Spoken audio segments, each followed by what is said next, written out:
Hello, everyone. Good afternoon, and welcome to our webinar today. I'm Dr. Shah Siddiqui from Neurodivergent Business Consortium, Time Research and Innovation, and GenZ Marketing. I welcome you all for our special episode today, and we're going to be discussing education. And specifically, when we talk about these points, you probably know that a specific community that we always focus on is like creating education and training for neurodivergent, disabled, and special needs people. And you know that partially that I have disabilities. I'm also neurodivergent, and my work is related to support neurodivergent individuals. And it's not only me. I have a support network, and I intend to bring people around the country as well as globe to talk about it. Because if you don't talk about it, we do not get help. And sometimes we do not know that there are help available. So today we have a special episode that talking about creating education and training for neurodivergent, disabled, and special needs people in southeast of England. And we have a very special guest today. I will introduce him in a couple of seconds. If you are joining this event through LinkedIn, please feel free to ask us questions from the comment box. And if you're joining through other social media, YouTube, Facebook, please, you can also ask us questions through the comment box. And if we cannot answer all of your questions, we will keep continue this conversation. So we will ask this question later, answer this question later. So thank you again for joining this live webinar. And we have our special guest, Raja Ali. Hello, Raja, how are you? I'm very well, thanks, Dr. Shah. Thank you very much for inviting me to your show. Thank you very much. So those, you might know Raja Ali very well, but I just wanted to introduce a little bit of him. He is the Chief Executive Officer of the IDP Partnership Group, and he works with 16 plus age group for education. And last many years, he has worked with around 40,000 individuals. So that's a huge contribution for the community. So he's still ongoing, and he will support the community, and we're going to be talking more about that. But before I jump into the specific conversation, I just wanted to request Raza, if you could share some of your information that you think will help our audience to understand you better.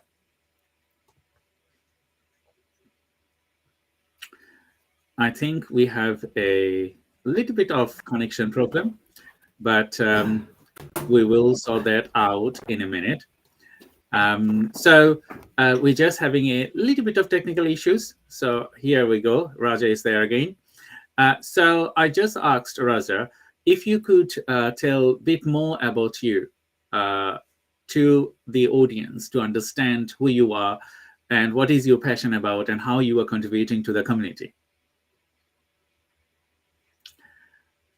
I think we lost him. So we're just having a bit of technical issues. So we will sort that out. So he's back again. You know that online things happen. So I do apologize for that. But Raja is here again. And I just asked you a question. If you could introduce yourself to the audience about your passion, what you wanted to achieve, and how you are contributing to the community in the Southeast, because we're going to be tailoring our questionnaire to specifically talk about your work and your contribution for the Southeast of England. Thank you for that lovely question. Education has primarily been one of my biggest interests. My father was a head teacher, and education is something that was instilled into us from a very, very young age. And although I trained as a lawyer, I still wanted to go back into education. So I thought to myself, how can we have the best of both worlds, where we educate youngsters and also put them on the right path? Because we have a social responsibility that we put youngsters on the path that we know they will walk down, that they will go on, they will not resist, and also it will benefit not only them but us. So one thing that I always believed in was preparing kids for the future. So what best way to prepare kids for the future? Traditional education. We looked at all different models, and I was very blessed to be able to work all over the world. And I looked at all the other models out there, and I thought to myself, us in the UK, we are about 2 generations behind the systems that are in place in other countries. So about 20 years ago, I went about with my business partner, who is also in education. We said, how can we make a difference?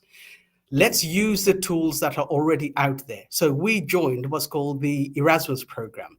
After Brexit, we're no longer part of the Erasmus program, but 20 years ago, we joined that, and we said, okay, let's give the kids the tools that they need. So the tools here were vocational training. Not everyone is cut out for education. Not everyone likes the sitting in a room for an hour and then someone lecturing to them. And this is where we became aware of neurodivergent students, youngsters, and adults. So from a very early age, we identified that there is a need to address this.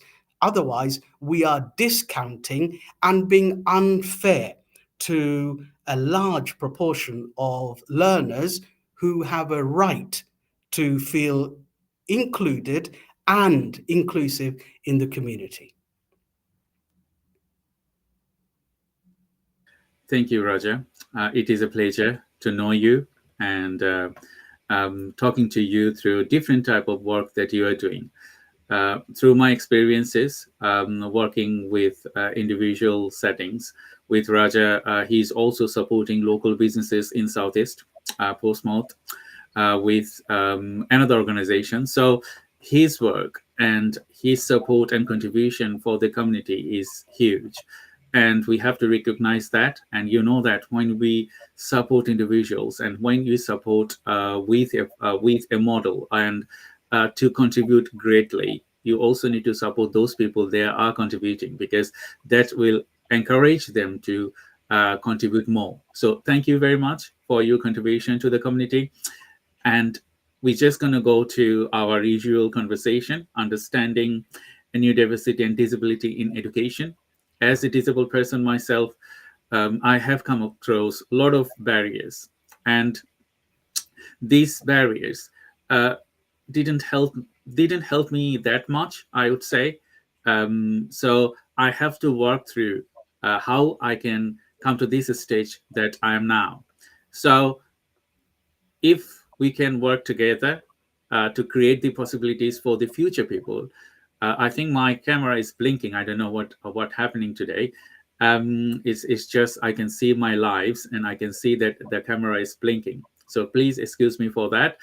There is a little bit problem with the Restream, our streaming provider, or probably there is a little bit problem with the internet as well. So we will try to fix it. If it's not, please do excuse us for that. We will continue our conversation, and we also recording it on the local level. So later we will update a fresh version if we have any problems. So thank you everyone for joining today's live webinar. I can see that someone has said welcome, although the chat is not showing on my, okay, it's showing on my platform. So Mahbub said, welcome to our live event, Raja Ali. Thank you very much, Mahbub, for your contribution, because he's one of our back office team to work with, specifically tailoring all the events for us and making us comfortable, making me comfortable. So thank you, Mahbub, for your contribution. We just wanted to talk about, there are a lot of challenges in relation with neurodivergent individual, disabled individual. So you're working for last 20 years and plus 20 years. So with your knowledge, what should we do? What should the educator do to solve this problem? Because the problem is still in the community. So you will see disabled people, they will not have proper education, they will not have a proper job. Those people like me, strong I would say in characteristics, we overcome our barrier in a way. But majority of the people they cannot. So if you can, yeah, if you can elaborately discuss this, that how we can solve this problem for engaging more young people to the community education and work. Thank you, Dr. Shah. That's a great question. Again, I speak from experience. We have 20 plus years of experience and 40,000 learners. So we have learned. We haven't always got it right. So what's the first thing we had to do? The first thing we had to do was ask people to be honest, because a lot of times you'll see that people feel ashamed to accept the fact that they may have additional needs. So we always tell people, we have forms where we encourage people to be absolutely honest with us, tell us what medical conditions they have, what issues they have, and because we can only deal with things after we know. Not everyone is out there to judge people. So it's a mindset that we initially had to deal with. And that mindset was of that individual.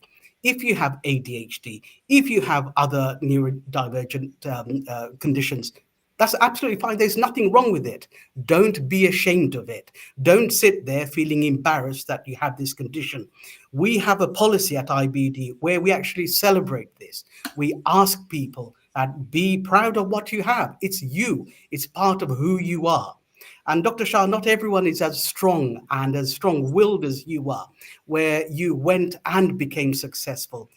From a young age, from 16, there's 16-year-olds who we tell them, okay, you have a condition, great. It's not the end of the world, and it's not who you are. You are an individual who has a condition, but we then had to look at adaptability. So first is acknowledge, then you go to adaptability. Now, we cannot expect students to learn when someone has a condition or disability to sit in a classroom for 45 to 50 minutes and to sit still.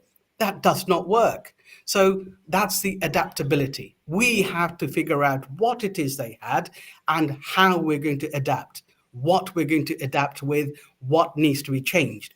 If someone, for example, if someone needs to move around because they fidget or they have problems concentrating for 45, 50 minutes, we can't ask them to sit still. So we tell people it is okay for you to leave. We tell everyone that we have people here who have other requirements. We don't have to tell other students that someone has this, someone has that, because there is still that social stigma. We have noticed it. You know, it's when you're 16, we're always looking at how someone is different, and with all the best intention in the world, sometimes youngsters, they can be a little bit cruel. But I don't think they have any malice, or most of them won't have any malice. It's just youngsters being youngsters. And so what we tell everyone is that please be welcoming of people's conditions. And they have abilities in a different way than you do. So once people acknowledge this, not just them, but it's the others who are in the classroom, they acknowledge this, and you will notice how accommodating other students can be. It's about honesty. You are honest with them. We tell them, because someone who has a condition can't say that, look, I need to do this every 5 minutes, or I have problems if the light is too low. If it's too bright, I have a condition. It causes this and that. If you explain things to people properly, people will understand.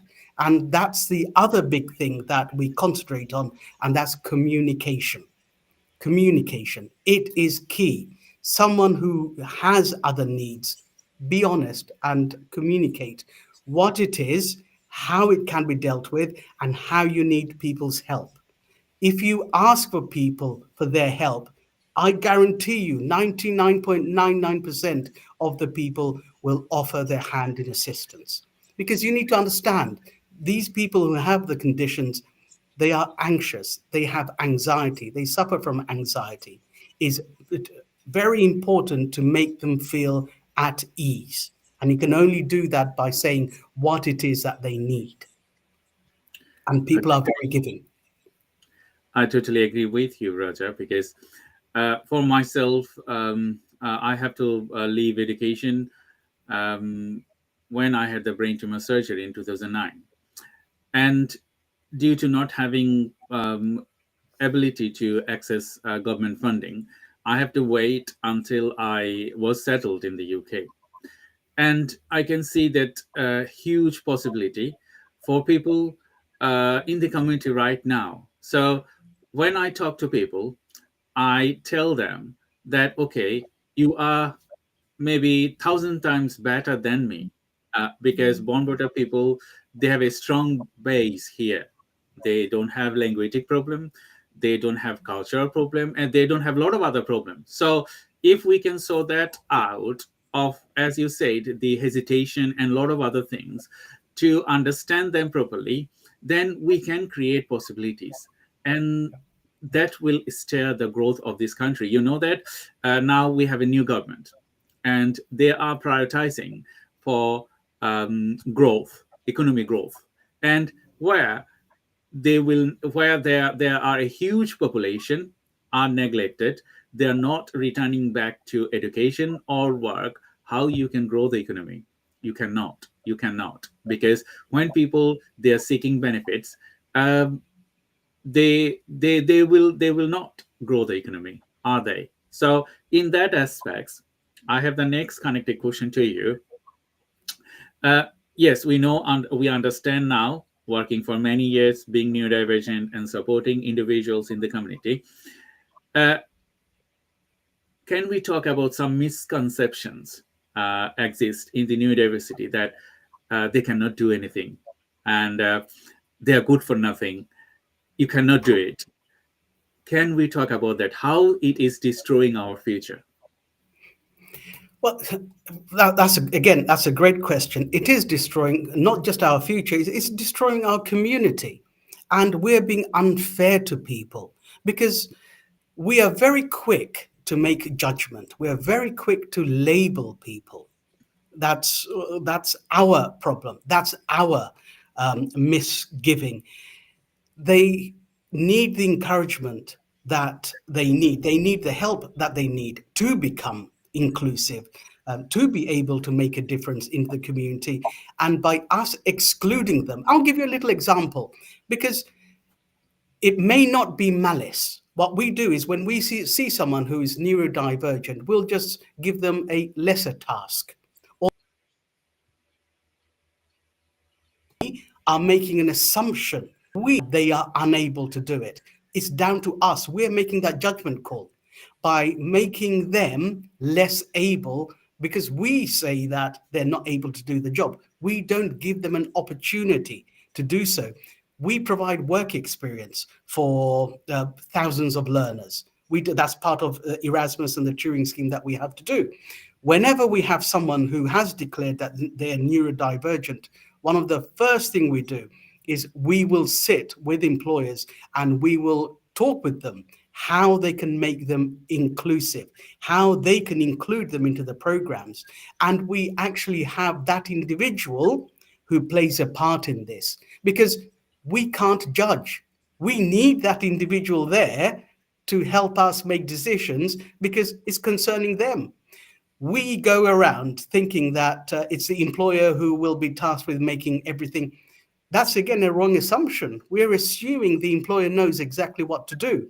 We're quick to judge, we're quick to blame employers, but employers are also willing to help people if you talk with them, if you tell them that, look, to make this person inclusive, to make them productive, this is what they'll need. Ask them what they need. And adaptability is something that you'll find that most employers are willing to do. I totally agree with you. So I'm just having some trouble with my camera, so I'm just trying to fix it. So please excuse me for that. Um, when we talk about, can you hear me, Raja? Yes, I can hear you. Yes. Okay. Yes, misconceptions is not leading us the success we're looking for. I can share some of my experiences. You know that in Bengali communities and Bengali culture, we do not trust our children, that who they are, how they can grow. We wanted to say them, okay, this is my dream and you're going to fulfill my dream. So we want them to be engineer, doctor, or whatever they could be.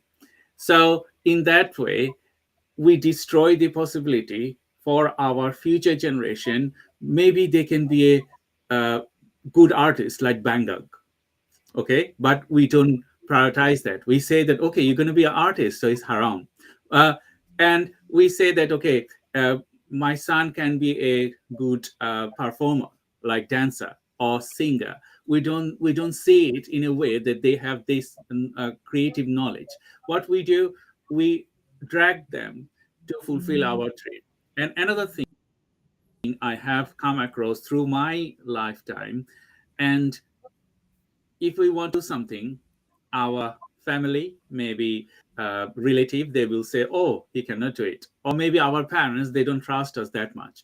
So when I was thinking to come to the UK, I had 3 times my GCSE due to my brain tumor, but I did not know that time that, okay, I'm not passing my GCSE. Why I'm not passing?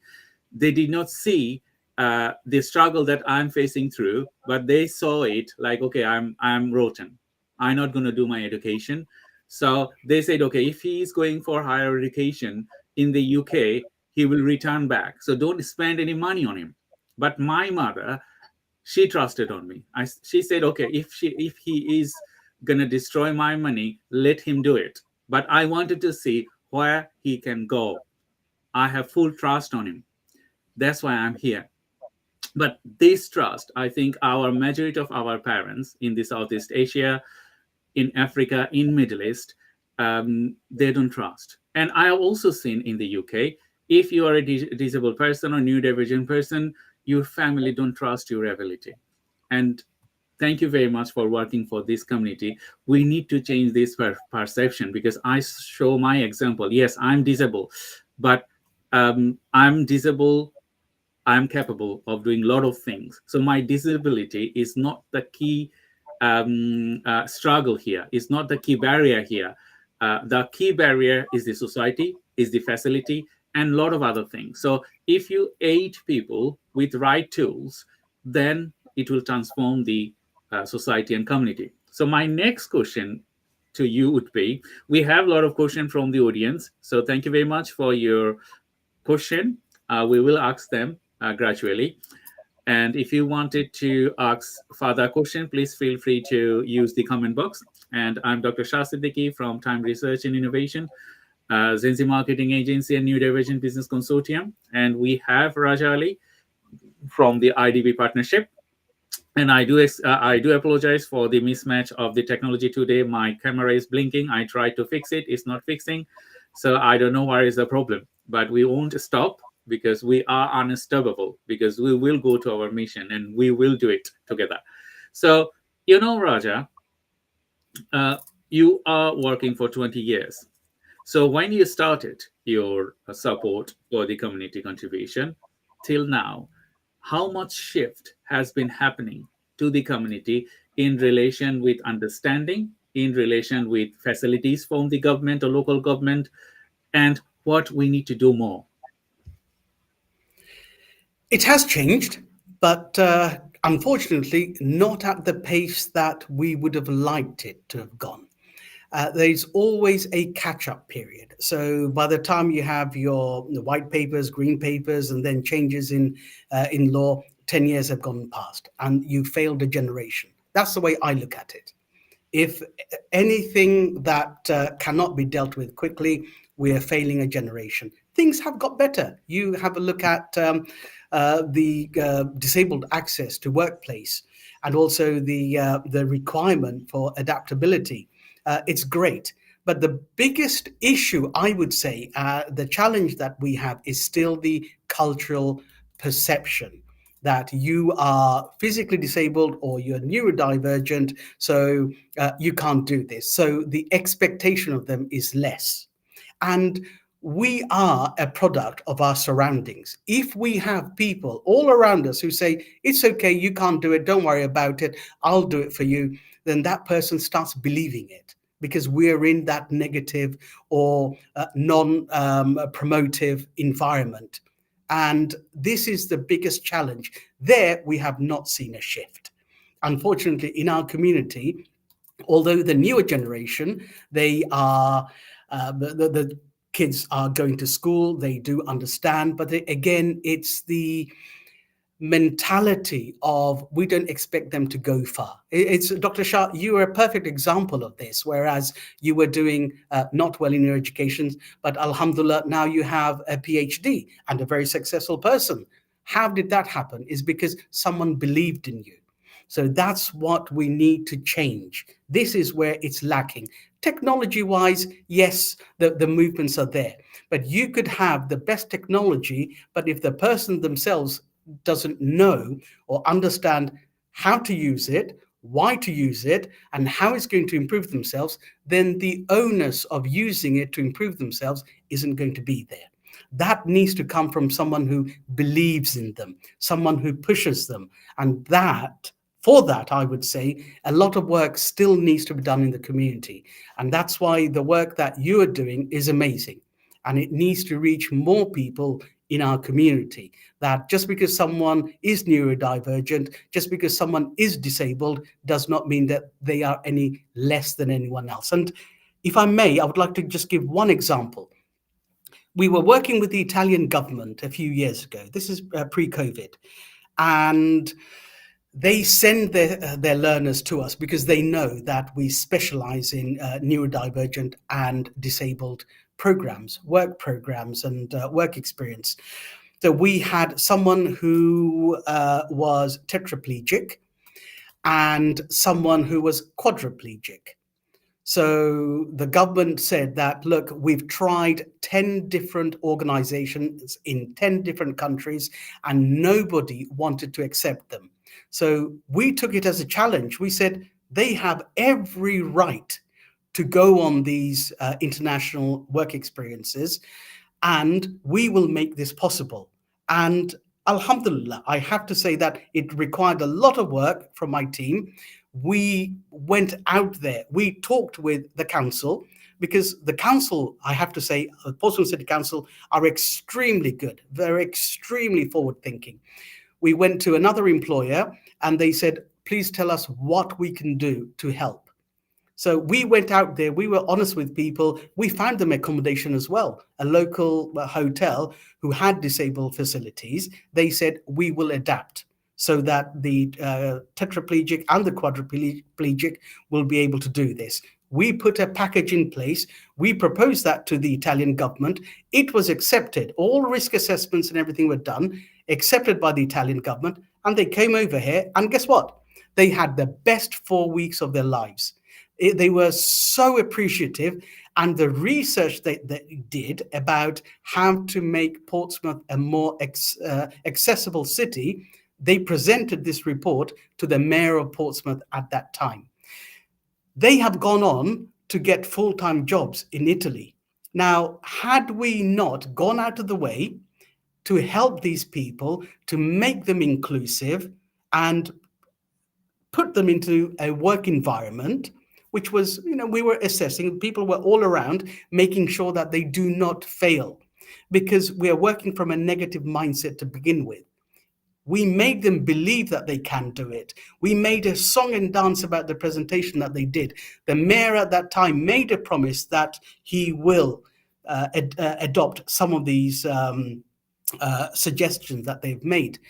And in Italy now, they're taxpayers. They are playing a crucial role within their community. So that is a success story. So it is possible if you believe in them and if you make them believe that they can do it as well. So it's a double bubble that you have to burst. I totally agree with you, Raja. Whenever I talk to people, I give my example, and I think that trusting individuals is the first thing that we should do. Like, okay, if someone is saying that I wanted to reach to the moon, we should trust them. Yes, he is thinking to reach the moon, so he has the ability. We need to trust them and aid them. You know that I think this week the private astronauts, they reached the outer atmosphere with the SpaceX. If Elon Musk, I know that he has different type of problems and a lot of other things. We're not going to go into deep on that, but the ability, the thinking he has to transform the community, to transform the thinking from from government level to a local levels. So he is transforming the technology differently.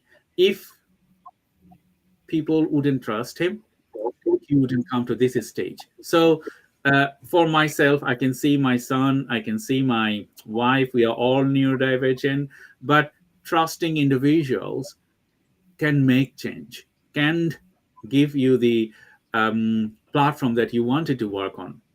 When I return to my work, so I have many struggles. It's just like if I start writing a book, people will say that, okay, I have struggles in every individual day, every individual year on my life. But I did not care about my struggles. When I started my education in 2017 as a mature student, I was 35 plus. And people used to say, okay, here we go. He is showing another thing. And I did not care. Like, okay, people say that, okay, don't do it. Your son can do it. And I told them, what about my dream? What I want to be? What about that? I will try. If I fail, that is okay. But I did not fail. And with your conversation, it's like we need to trust. We need to give the platforms, and we need to aid them with appropriate funding. I know the government, they are trying very well to support neurodivergent people, but still it's not there. So in that circumstances, I know that you are supporting, but you might have some struggles. You might need more support. So in that space, what would make you more contributing to the community? What benefits you might from the governments or local governments or from the community would make you extraordinary? Well, it's so easy to say funding will make all the difference, but no, I don't agree with that. Funding is not the first one. First one is making sure that there is the appropriate education.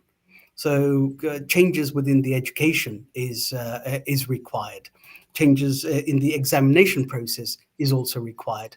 Then we look at additional funding, because don't forget, we cannot do the additional work that's required on the existing budgets, because the existing budgets are designed on the basis of an able-bodied person who is non-neurodivergent.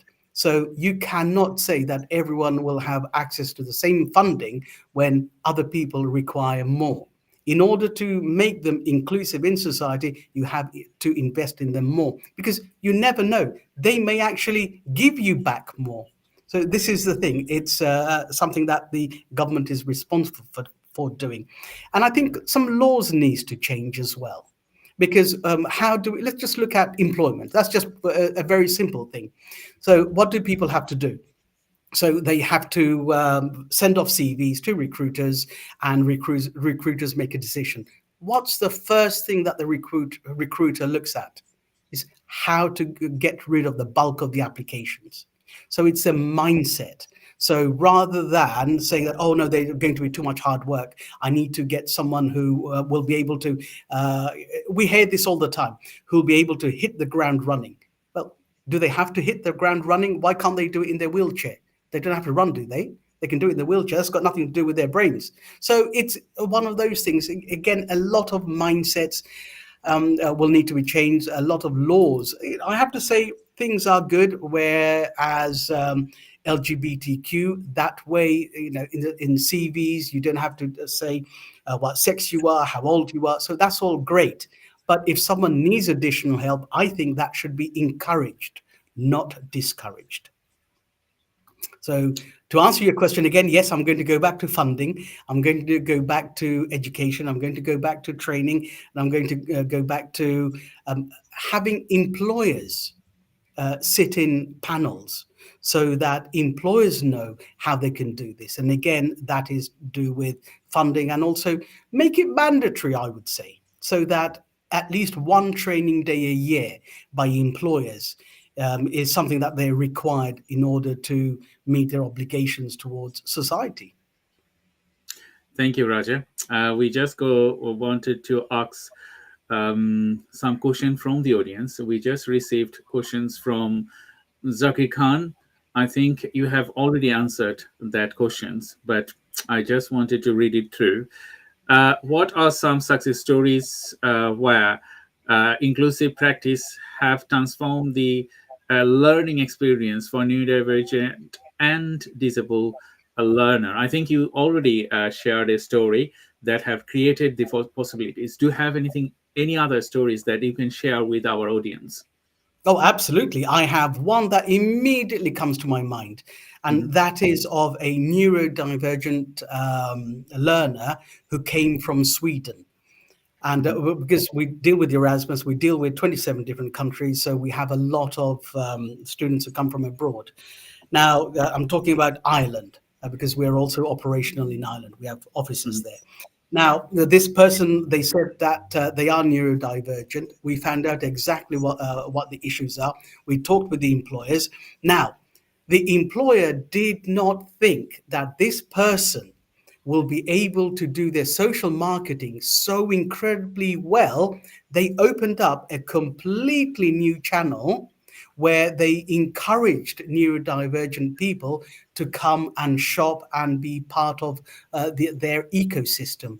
So they opened up a completely new business chain for this shop, and they're doing incredibly well. And they have given this youngster a job. So we have many success stories where neurodivergent people have come on these programs and they've been offered jobs. So we have numerous success stories, but that one sticks out the most for me, because they opened up a new route that nobody thought about, a new business channel, a new revenue stream. So that was amazing. Thank you, Raja. Thank you, everyone, for joining today's live webinar. I'm Dr. Shah Siddiqui, and we have Raja Ali, and I do apologize for the mismatch of the technology. You know that we are doing online programs, so it might not go sometimes well, but we will try to minimize these issues. And thank you, everyone, for sending your question through. So with Restream, I'm just having problem to see all of your questions. I can see them on the platform itself, but I do not see them on the Restream platform. So I might translate some of the questions to Raja from the LinkedIn. So our next question is Urmi. Thank you very much for asking this question to Raja. In your experience, how can technology be utilized to change the inclusivity of educational programs? That's Urmi, that's a fantastic question. Thank you for asking that. Technology, it doesn't have to be massive amount of changes. It's just knowing what it is that they require. With technology, we've seen the software just tweaked a little bit here and there to make it easier for them. Again, one of the simplest ones was not having too much text together. So a programming, it had to be changed just a little bit so that the words were a little bit bigger and the paragraphs weren't that big. So they were having trouble reading. at work and at university as well. We've noticed students who have trouble. We've just said that, look, please make the spacing bigger and also make sure that it's not too dense. When you make it too dense, they struggle. So when they struggle, they switch off. So these are just tiny adjustments that need to be made. Thank you, Raja. I hope all the audience, you are enjoying our conversation. And as I said, this conversation is ongoing. You know that we are doing live programs to accommodate and as well as to let people know the changes happening around the United Kingdom as well as world. And we will work together to support neurodivergent communities to bring you to the education as well as support you with businesses. So we are not alone. We have, you know, that so many people working with us to support this community. And we will bring them one after another to support you. And we will also showcase the success stories of our partners and individuals. And you will get benefited from there. So thank you very much for joining today's live. I just have another question that came from Farah, and that question is on LinkedIn. It did not show on my question on the restream. So she asked, are there any specific tools or platforms you recommended for educators working with neurodivergent or disabled learners? Okay, so we don't believe in just mainstream platforms. So we do go down the specific and bespoke platforms, because you can't say that someone who, let's just say, who has ADHD is going to be similar to or have the similar needs to someone else with another condition. So bespoke is the way to go. So there are so many platforms out there where you can actually buy the platform or use a platform and then adapt it. There are so many skilled people out there who can adapt this for you. So in the education sector, this can be done very easily. So that they become inclusive in the education field. Also, again, in the employment. So Microsoft is one of those where it's the base is excellent, but you can build. It's I like to call it Lego. So you know all the bricks are there, and then it's down to you and programmers and everything how you put things together based on that individual's needs. So there are some great programs that doesn't require a lot of tweaking. Thank you, Roger. And Farah, I think you have got your answer. There are many tools available for neurodivergent people, specifically in the UK.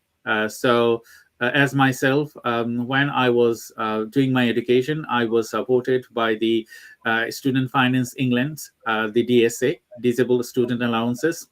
So I was supported giving specific equipments as well as computer software to support me with my education. So if you are in the UK and you need, you know that, okay, you are disabled or you are neurodivergent, it doesn't have to be recognized by a professional body. So if you have any disability, you can talk to that with your GP, and the GP can write you a letter, and you can support this letter to your institution or social service or a lot of other people, and they will go through with the next step if that needs to be recognized or you need more tailored support for your necessities. So we have nearly end of our session. We have another 15 minutes to talk about individual things. So if you have any question, please feel free to ask us through the comment box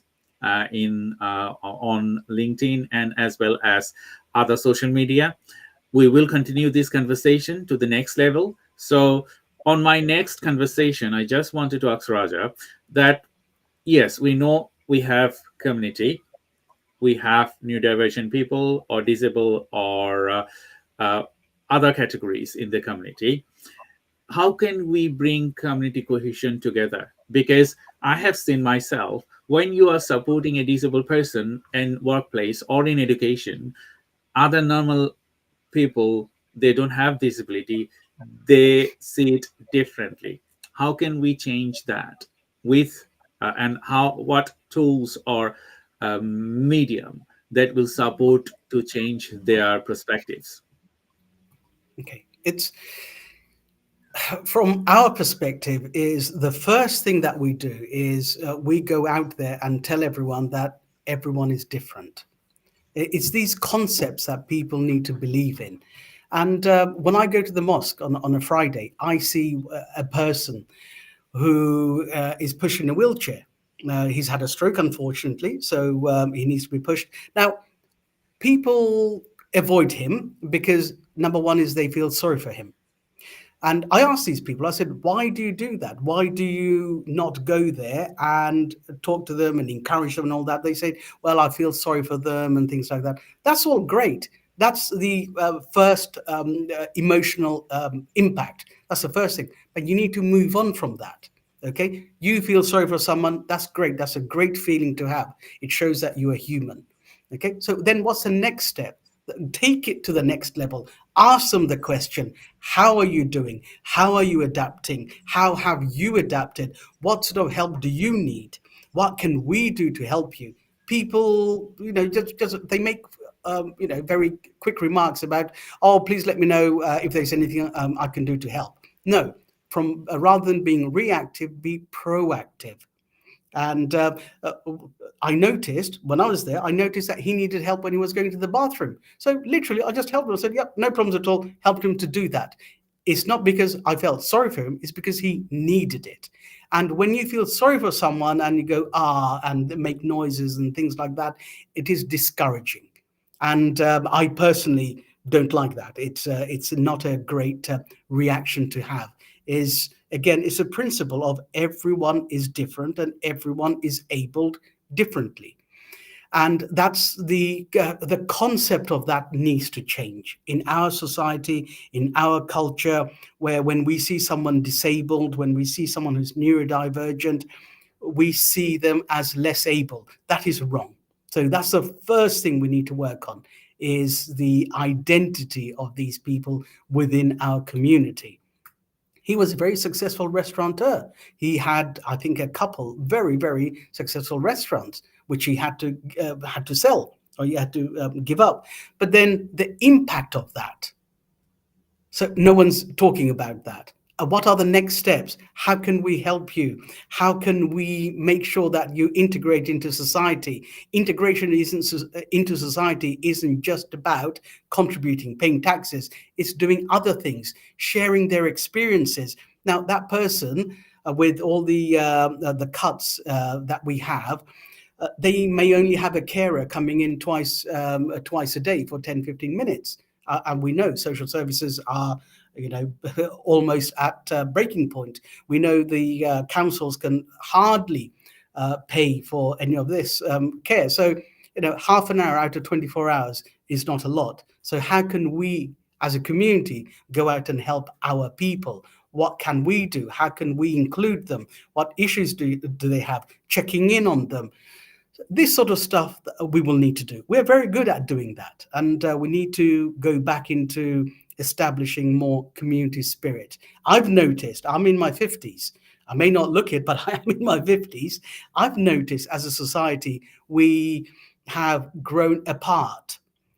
Rather than everyone getting in together. I remember at my parents' house, people used to be around till 2, 3 o'clock in the morning because the community spirit was there.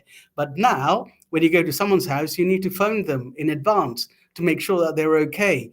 And then sometimes they'll say, it's not okay, and things like that. Whereas my parents, doesn't matter what time, guests were welcoming. So that community spirit we need to work on as well. We're a wonderful community. Wonderful I community. totally agree with you, Raja. Um, we are just more into to the I don't know how I can describe it. It's just like robotic culture uh, and robotic people that uh, our inner self and support mechanism is deteriorating day by day. So that's not positive. We need to change our culture supporting people. And there are still people out there. So I work closely with the community, and you also, you have seen that there are people out there to support individuals. There are people out there to go extra mileage to support individuals. But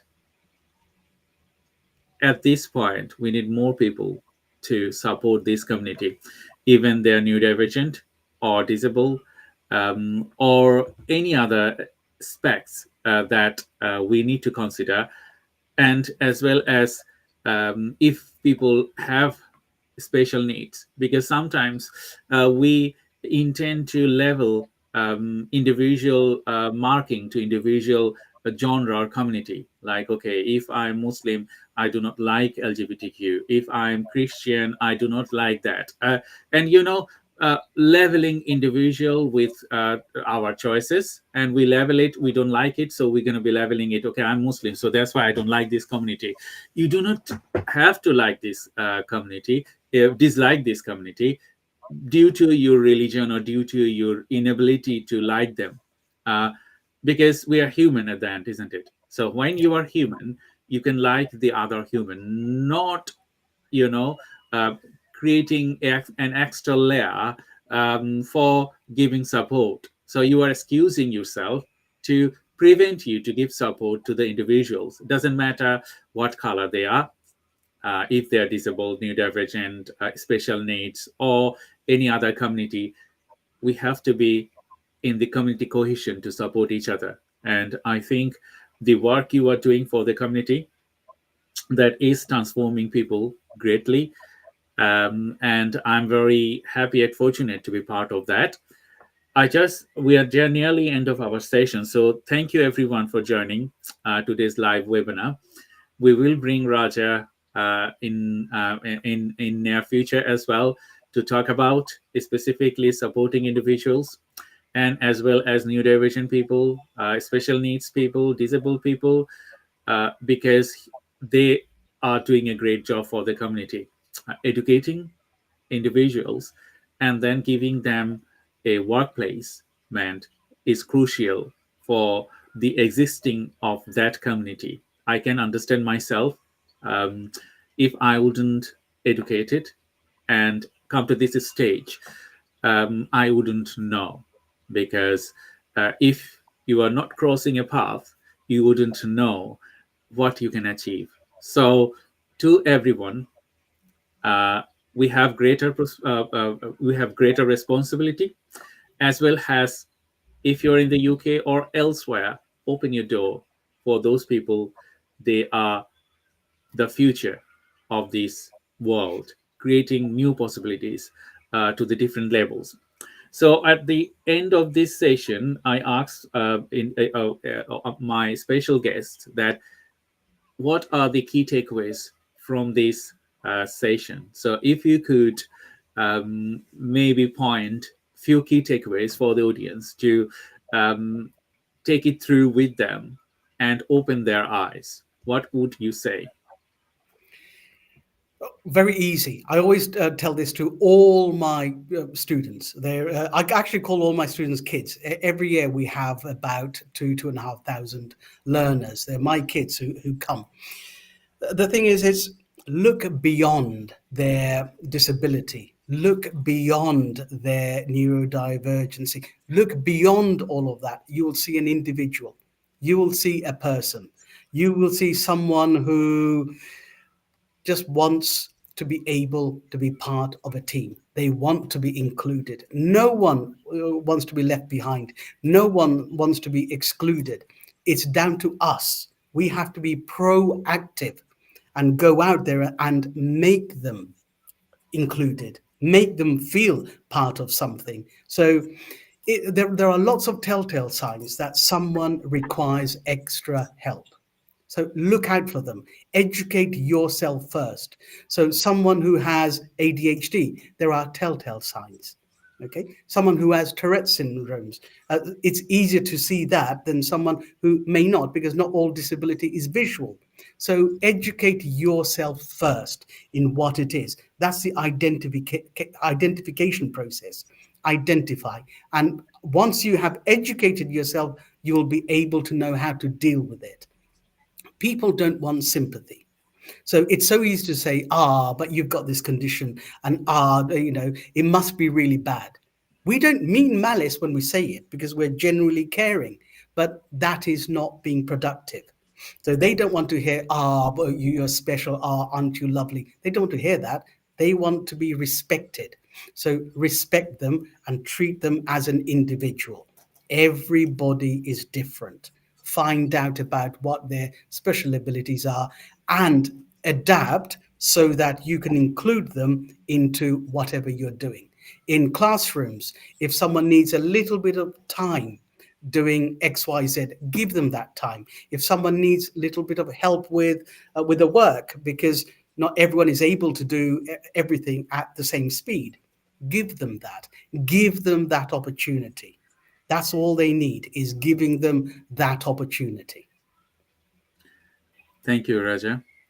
It was a great pleasure talking to you today. And I think all our audience, you will be glad that Raja is working towards supporting these communities as well as neurotypical people. So he's supporting everyone. So we have to support everyone. It doesn't matter that, okay, you are supporting specifically for neurodivergent people or disabled people or special needs people. We support everyone because every individual has the right to succeed, has the right that we trust them, and that will create the future possibilities. I give an example sometimes for my son. When he was 3 or 3.5 years old, he can talk, and he was asking me, "Dad, you're going to become older, aren't you?" I said, "Yes, Dad, I will become older. That's the way of human civilization, and one day I will die."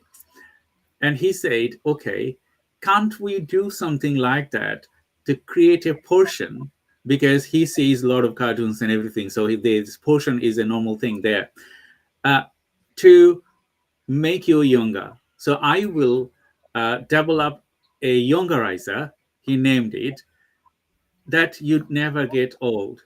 I said, that is very excellent things to do, Shamoy, because if you can make youngerizer, I will live maybe 100 years or 200 years. Do you want me to live like that age? He said, probably not, but maybe in a certain age that you don't get older. So trusting him, I trust other people because you have to trust. I had trust from my mom, my mother-in-law, my wife, and some friends. That's why I'm here. So trust is crucial. And without trust, we cannot succeed. So thank you, Raja. Thank you, everyone, for joining today's live webinar. At the end, I just wanted to ask you, do you have a last comment for the audience? Be patient with everyone, please. It's a wonderful community that we have, and everyone has their role. And let everyone enjoy the role that they have. They may require a little bit more understanding, a little bit more support, and a little bit more patience, and you will see it go a very long way. So be understanding and more supportive, please. Thank you, Raja. Thank you, everyone. And I just wanted to give my last message to you. And please stay on the line, Raja, because we'll just say you bye-bye in a right way. We are just near the end of our session. I'm just going to say bye-bye to the audience, and I will talk to you. You will still on the line. So thank you, everyone, for joining today's live webinar. I hope you have enjoyed so far, although we have some technical issues, and you know that technology sometimes can be very critical. And we try to solve these issues, but we are recording it as well. In the future, we can update it with an appropriate version. And you know that where to go. Neurodivergent Business Consortium, we have a specific website to go through. We have developed this portal for you to get supported and be supported. So if you support us, we can build the future generation with your support and working with individuals in the community. So there isn't any right or wrong time for you to think a realistic change. Think it now, because your right moment is right now. It will never come in the future. Change your attitude, change your thinking towards disabled people, neurodivergent people, and all the community. We have to create a great nation in the UK and globally. So thank you very much. And I will welcome you my audio events here tomorrow and Friday with my another webinar. And stay tuned and support our work. Bye-bye.